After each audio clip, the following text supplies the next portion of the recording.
El dólar cerró ayer en 842 pesos, es un nuevo máximo histórico. Esto por la pugna en el mercado del petróleo entre Rusia y los países árabes y también, por cierto, el coronavirus. Bueno, queremos hablar al respecto, tomamos contacto con Alejandro Ursúa, analista económico de la UNAP y de Open BBK. ¿Cómo estás, Alejandro? Buen día. Hola Gonzalo, ¿cómo estás? Buenos días. A ver, ya estamos todos enterados. Ayer fue un lunes negro, las bolsas con caídas estrepitosas, el dólar acá en Chile con un alza histórica. Pero vamos a lo que a todos nos preocupa aquí en Chile. ¿Cómo esto nos puede pegar en lo más cotidiano? ¿Cuál crees tú que va a ser el efecto inmediato en todos los chilenos? Bueno, lo primero que vamos a empezar a vivir, ¿no es cierto?, es lo que hemos hablado con anterioridad en estudios, en qué minuto, ¿no es cierto?, el importador directo de productos que vienen, ¿no es cierto?, indexados en dólares va a empezar a traspasar los costos de sus mayores, ¿no es cierto?, sus mayores costos hacia los consumidores finales. De alguna manera, el IPC que tuvimos del mes de febrero ya nos daba algunos indicios, por ejemplo, en algunos noticias como eran los productos cárneos, ¿no es cierto?, como era el transporte interurbano, que de alguna manera venía fuertemente indexado también con el factor petróleo, y también las zapatillas de hombre dentro del ítem vestuario masculino, que de alguna manera ya se empezaron a reflejar en el IPC, ¿no es cierto?, y este traspaso de los precios de costo. De alguna manera, lo complejo con este dólar tan alto es que la economía chilena, entre comillas, se empieza a importar inflación solamente por efecto cambiario. Tenemos que ver que desde el estallido social al día de hoy, el dólar ha tenido casi un incremento de 130 pesos, y obviamente eso nos afecta directamente a toda nuestra economía. Sí, Alejandro, ¿qué pasa con nuestras pensiones? ¿Qué pasa con nuestros ahorros, que ya son un tema siempre de preocupación, pero cuando las acciones, la bolsa cae, hay muchos instrumentos nuestros que están invertidos en distintas cosas que están interconectadas con lo que pasa en el mundo financiero? ¿Qué pasa con nuestras pensiones? Correcto, bueno, ¿no es cierto?, hay que recordar que las pensiones tienen diferentes fondos, ¿no es cierto? Y obviamente los fondos A y B, que son los fondos más expuestos hacia renta variable, van a ser los que van a estar sufriendo con un mayor porcentaje con respecto a esa variable.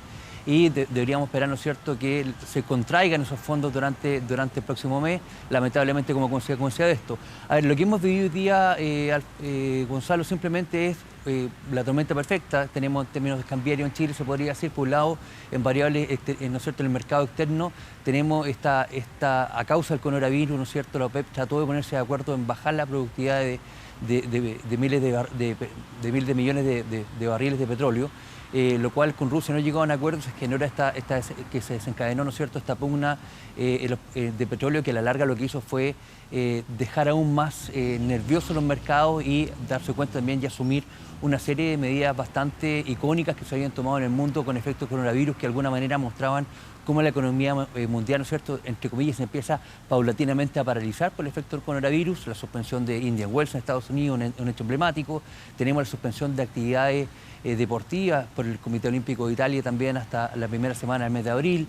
Por otro lado, tenemos, ¿no es cierto?, la suspensión de actividad académica en Madrid, ¿no es cierto?, una cuarentena generalizada en Italia, etcétera. Nos damos cuenta que el coronavirus, de alguna manera, hace mucho rato que ya rompió las barreras de China y está afectando fuertemente al continente europeo, en países que son altamente también dependientes en cuanto a su PIB por la actividad turística. Entonces, obviamente, las nubarrones de posibles bajo rendimiento, ¿no es cierto?, de las economías mundiales, hace que los inversionistas empiecen de alguna manera a meterse en el malecón, a resguardar sus inversiones, y para eso, ¿no es cierto?, dejan de tener presencia y estar, ¿no es cierto?, muy activos en bonos, en acciones, en acciones que tienen mayores niveles de volatilidad, y se resguardan en bonos, ¿no es cierto?, y en la moneda norteamericana como es, ¿no es cierto?, un elemento de resguardo a una economía más debilitada. Dime, Gonzalo. Sí, volviendo más a lo más cotidiano, todo esto es negro, o países como nosotros que compran casi todo el petróleo,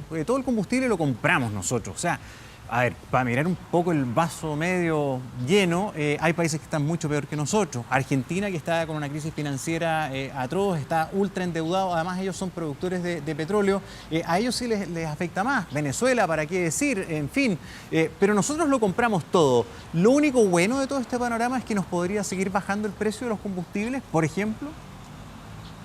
O sea, sin lugar a dudas, nosotros dentro de la economía emergente somos de alguna manera las menos golpeadas del día de ayer por el efecto petróleo, porque obviamente no somos generadores de hidrocarburos, somos importadores, como tú bien dices, pero deberíamos esperar, ¿no es cierto?, de aquí a 2 semanas más. Hay que recordar que siempre nosotros jugamos con un desfase con respecto al precio del petróleo, y cuando se haya reflejado ya en las gasolineras cotidianas de todos los chilenos, tiene aproximadamente 2 semanas de desfase, pero también esta baja de alguna manera también la tiende a, ¿no es cierto?, a atenuar o amortiguar un poco también el alza tipo de cambio. Deberíamos esperar bajas, pero también tantas sustanciales, porque obviamente estamos con un tipo de cambio sumamente elevado que a la larga también nos podría afectar esa variable, pero obviamente deberíamos, ¿no es cierto?, esperar una distensión. Hoy día, en la mañana, ya estaba subiendo un 4 o 5% el valor del barril de petróleo, pero obviamente va a seguir por estos valores bajos, yo creo que por un tiempo más o menos, un par de semanas al menos. Noticia en pleno desarrollo. Alejandro Ursúa, como siempre, muchísimas gracias por estar con nosotros temprano para analizar este contexto complicado, delicado, como lo ha reconocido el propio ministro de Hacienda en la jornada de ayer. Muy buen día. Gracias. Igualmente, muchas gracias, y esperamos que hoy día la bolsa tenga un mejor resultado. Hasta ahora parece que están rebotando de manera positiva, así que vamos a ver cómo sigue el desarrollo de la economía. Gracias.